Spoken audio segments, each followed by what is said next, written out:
Hello dear students, अभी मैं अपने चैनल डियर शंभू सौरभ पर टेंस पढ़ा रहा हूं और टेंस का हम 2 वीडियो अभी तक डाल चुके हैं, पार्ट 1 और पार्ट 2 करके। इसमें हमने बताया है टेंस को अच्छी तरह से, बेसिक पार्ट हमने बताया है। अगर किसी दोस्त को या अपने कोई क्लास साथी को किसी को चाहिए टेंस को बढ़िया से अगर पढ़ना है, समझना है, तो प्लीज़ वीडियो को शेयर कीजिए उनके पास, जिससे उनको भी समझ में आए टेंस क्या होता है। और अगर आप हमारे चैनल पर पहली बार आए हो तो प्लीज़ वीडियो को लाइक, शेयर और सब्सक्राइब कीजिएगा और जाके पार्ट 1 और पार्ट 2 जाके देख सकते हैं आप। मुझे विश्वास है कि आपको बहुत ही अच्छा लगेगा। तो चलिए देखते हैं पार्ट 3 में क्या क्या है। पार्ट 3 में हम अभी तक हमने बताया पार्ट 1 और पार्ट 2 में टेंस है क्या। टेंस होता है जब हम कोई काम करते हैं तो कोई वो जो काम है वो कौन से समय में हो रहा है और कितना हुआ है। यानी टेंस हमें 2 चीज़ बताता है, एक टाइम और दूसरा वर्क। टाइम बताता है, एक टाइम बताता है और दूसरा वर्क बताता है। टाइम का मतलब होता है, टाइम जो बताता है हेल्पिंग वर्ब की मदद से। हेल्पिंग वर्ब मतलब डू या डज, इज या एम या आर, हैज या हैव या हैज बीन या हैव बीन लगा रहेगा। इन चारों जो लगा रहेगा अगर हेल्पिंग वर्ब, तो हम समझ जाएंगे टाइम जो है प्रेजेंट चल रहा है। उसी तरह से अगर डिड लगा रहेगा, हैड लगा रहेगा, वाज या वेयर लगा रहेगा या हैड बीन लगा रहेगा, तो हम समझेंगे टाइम जो है पास्ट हो रहा है। और उसी तरह से अगर शैल या विल या शैल बी या विल बी या शैल हैव या विल हैव या शैल हैव बीन या विल हैव बीन लगा रहेगा, तो ये जो है ये चारों जो लगा रहेगा तब हम समझेंगे टाइम जो है फ्यूचर है। उसी तरह से अगर हमें वर्क को पहचाना है तो अगर मेन वर्ब का फर्स्ट फॉर्म रहे तो वर्क जो है इंडिफिनिट होगा। उस तरह से अगर मेन वर्ब का फोर्थ फॉर्म रहेगा तो कंटिन्यूस हो जाएगा काम। अगर मेन वर्ब के मेन वर्ब का थर्ड फॉर्म रहेगा तो परफेक्ट होगा काम। तो इस तरह से हम टाइम और वर्क को समझे थे। हेल्पिंग वर्ब से हम टाइम को समझेंगे और मेन वर्ब से हम वर्क को समझेंगे। तो यहाँ तक हमने पार्ट 1 और पार्ट 2 में अच्छे से समझा है। अब हम समझेंगे हर एक टेंस के हर एक पार्ट को। जैसे हम प्रेजेंट टेंस में समझेंगे कि प्रेजेंट टेंस के 4 पार्ट होता है। एक होता है प्रेजेंट इंडिफिनिट, दूसरा होता है प्रेजेंट परफेक्ट, प्रेजेंट कंटिन्यूअस, तीसरा होता है प्रेजेंट परफेक्ट और चौथा होता है प्रेजेंट परफेक्ट कंटिन्यूअस। तो आज हम प्रेजेंट इंडिफिनिट से स्टार्ट कर रहे हैं। प्रेजेंट इंडिफिनिट क्या होता है, तो हम यहाँ इसलिए हम लिखे यहाँ पर प्रेजेंट टेंस का 4 part: present indefinite tense, present continuous tense, present perfect tense और प्रेजेंट परफेक्ट कंटिन्यूअस टेंस। इस इन चारों में आज हम समझने वाले हैं, शुरुआत करने वाले हैं प्रेजेंट इंडिफिनिट टेंस से। ठीक है, तो प्रेजेंट इंडिफिनिट टेंस क्या होता है। प्रेजेंट इंडिफिनिट टेंस की पहचान है इंग्लिश में, जब भी अगर हेल्पिंग वर्ब डू या डज दिखे, जब भी हमें हेल्पिंग वर्ब डू या डज दिखे और मेन वर्ब हमें मेन वर्ब का फर्स्ट फॉर्म दिखे, तो हम समझ लेंगे जो टेंस है, जो सेंटेंस रहेगा वो प्रेजेंट इंडिफिनिट टेंस का रहेगा। ओके, हमने क्या बोला, अगर हमें कोई इंग्लिश सेंटेंस दिखे और उस इंग्लिश सेंटेंस में हेल्पिंग वर्ब अगर डू या डज दिखे या मेन वर्ब का फर्स्ट फॉर्म दिखे, तो हम समझ लेंगे जो सेंटेंस है वो प्रेजेंट इंडिफिनिट का है। और प्रेजेंट इंडिफिनिट की पहचान क्या है, प्रेजेंट इंडिफिनिट की प्रयोग कब करेंगे, पहचान कैसे करेंगे, इसी चीज को हम अभी बात करेंगे। तो प्रेजेंट इंडिफिनिट टेंस का प्रयोग कब करेंगे, इसका प्रयोग तब करेंगे जब किसी भी व्यक्ति का स्वभाव बताना हो, किसी व्यक्ति या वस्तु या जानवर का अगर हमें स्वभाव बताना हो, स्वभाव मतलब नेचर बताना हो, या आदत बताना, आदत मतलब हैबिट बताना हो, या दिनचर्या यानी डेली रूटीन बताना हो, तो हम क्या करेंगे, प्रेजेंट इंडिफिनिट टेंस का प्रयोग करेंगे। फिर से समझ रहे हैं, प्रेजेंट इंडिफिनिट टेंस का प्रयोग तब करेंगे जब हमें किसी व्यक्ति के, किसी जानवर के या किसी वस्तु को का स्वभाव बताना हो यानी नेचर बताना हो, आदत यानी हैबिट बताना हो, दिनचर्या यानी डेली रूटीन बताना हो, तो हम क्या करेंगे, प्रेजेंट इंडिफिनिट टेंस का प्रयोग हम करेंगे।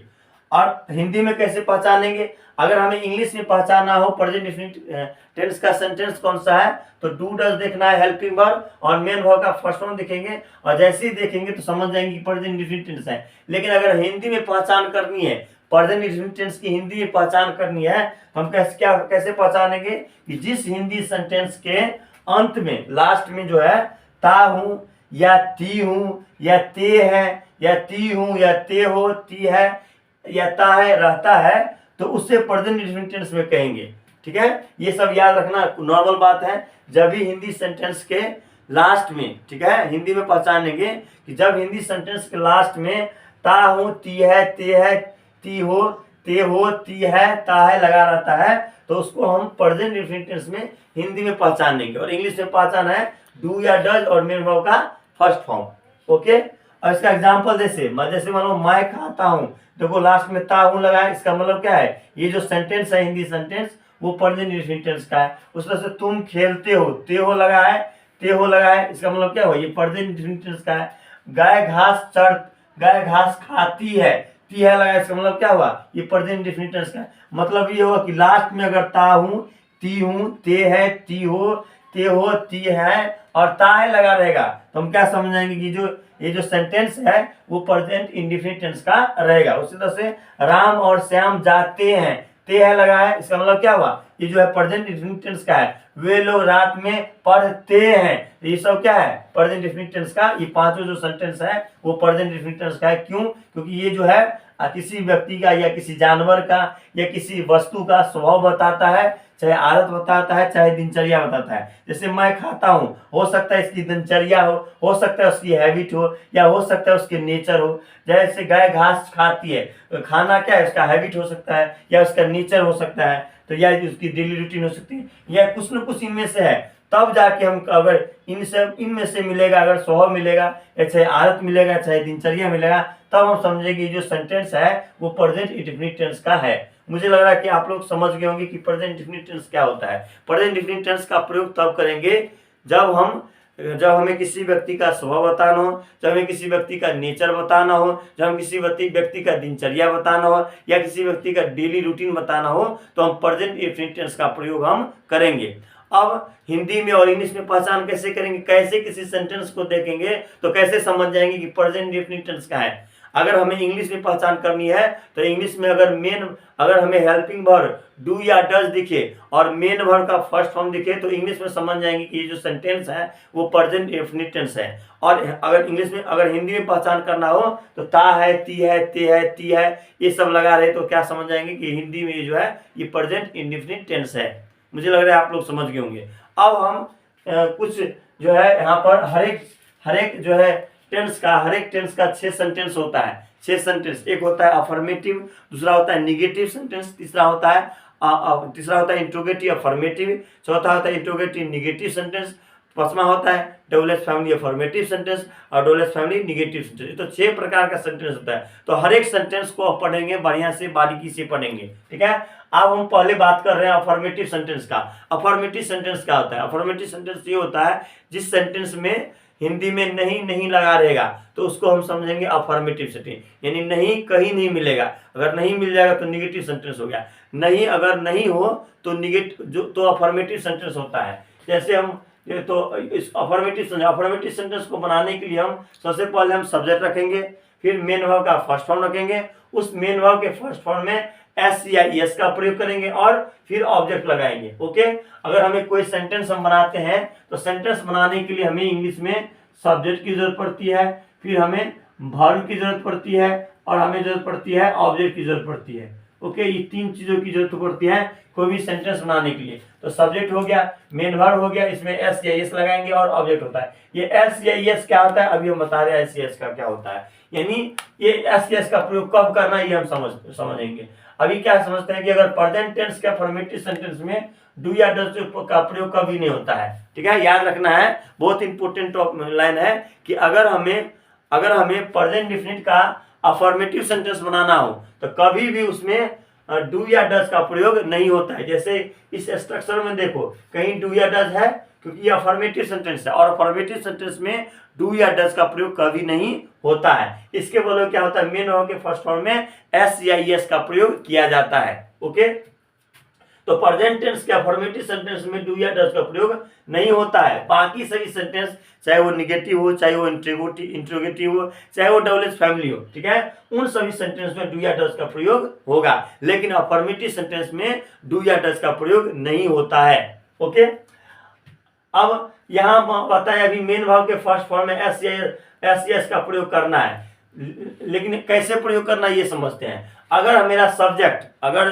जो सेंटेंस दिया रहेगा, ओके, वो सब्जेक्ट जो है थर्ड पर्सन सिंगुलर नंबर हो।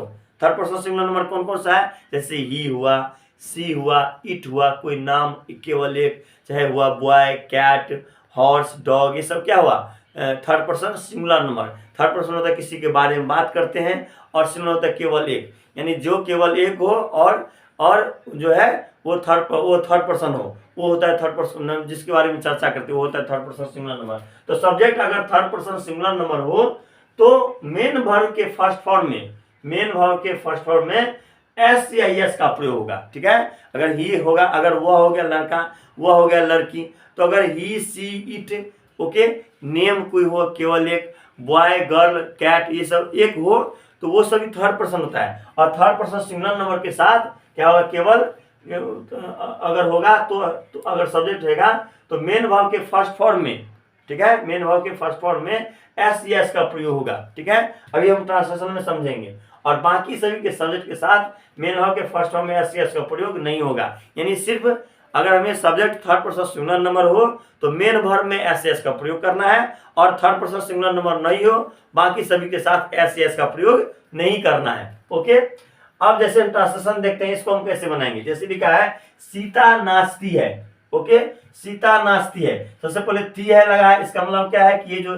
जितने भी सेंटेंस है, ती है, ता हूं, ते हो, ये जितने भी सेंटेंस है सभी में ता है, ती है, ते है लगा है। इसका मतलब ये जो सेंटेंस है वो प्रेजेंट इंडेफिनिट का है। अब ये समझेंगे सेंटेंस कौन सा है, सेंटेंस अफर्मेटिव है। कैसे अफर्मेटिव है, क्योंकि इन सभी सेंटेंस में नहीं लगा है। जिस सेंटेंस में नहीं लगा होगा वो क्या हो जाता है, अफर्मेटिव सेंटेंस। इसका मतलब ये होगी जितने भी सेंटेंस है इसमें कहीं नहीं लगा है, तो ये सभी सेंटेंस क्या हुआ, अफर्मेटिव सेंटेंस। और अफर्मेटिव सेंटेंस की अगर हम बनाएंगे, अगर हम इंग्लिश में ट्रांसलेशन करेंगे तो हमें इस प्रकार ऐसे हमें बनाना है। पहले सब्जेक्ट रखना है, फिर मेन वर्ब का फर्स्ट फॉर्म रखना है, फिर ये एस या एस का प्रयोग करना है, फिर हमें ऑब्जेक्ट रखना है। जैसे यहाँ देखो सीता नाचती है, ठीक है, तो सीता क्या हुआ, सीता हुआ सब्जेक्ट, तो पहले हम सब्जेक्ट रखेंगे, फिर हम मेन वर्ब का फर्स्ट फॉर्म क्या है, नाचना, ठीक है, उसमें हम एस या एस का प्रयोग करेंगे। अगर मेरा subject third person singular number होगा तो मेन वर्ब में एस एस का प्रयोग करना है। अगर मेरा subject third person singular number नहीं रहेगा, बाकी सब रहेगा, उसमें एस एस का प्रयोग नहीं करना है। ठीक है, अब जैसे यहाँ पर है सीता नाचती है, सीता क्या हुआ, थर्ड पर्सन सिंगुलर नंबर हुआ, तो सबसे पहले हम सब्जेक्ट रखेंगे, सब्जेक्ट लिख देंगे सीता। ओके, अब नाचना का इंग्लिश क्या होता है, डांस। ठीक है, लेकिन सीता जो है सब्जेक्ट जो है, नाचने का काम करता है सब्जेक्ट। ठीक है, तो सीता है सब्जेक्ट हुआ।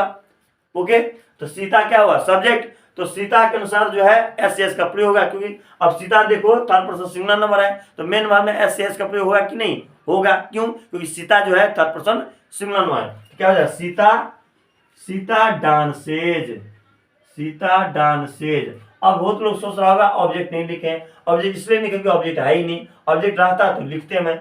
ठीक है, और इसके बाद है मैं दौड़ता हूं, मैं क्या है, मैं का इंग्लिश आई हो गया। अब आई क्या है, थर्ड पर्सन सिंगुलर नंबर नहीं है, फर्स्ट पर्सन सिंगुलर नंबर है, तो फर्स्ट पर्सन सिंगुलर नंबर के साथ एस एस का मेन वर्ब में एस एस का प्रयोग नहीं करना है। ठीक है, तो दौड़ना क्या होता है, रन दौड़ना, इसमें एस एस का प्रयोग नहीं करना है। क्यों नहीं करना है, क्योंकि मैं जो हूँ थर्ड पर्सन सिंगुलर नंबर नहीं है। उसके बाद आप लोग हंसते हो, आप लोग का इंग्लिश क्या होता है, यू, क्या होता है यू, और हंसना का इंग्लिश क्या होता है, लाफ, LAUGH, लाफ। इसमें देखो, इसमें एस एस का प्रयोग नहीं करेंगे।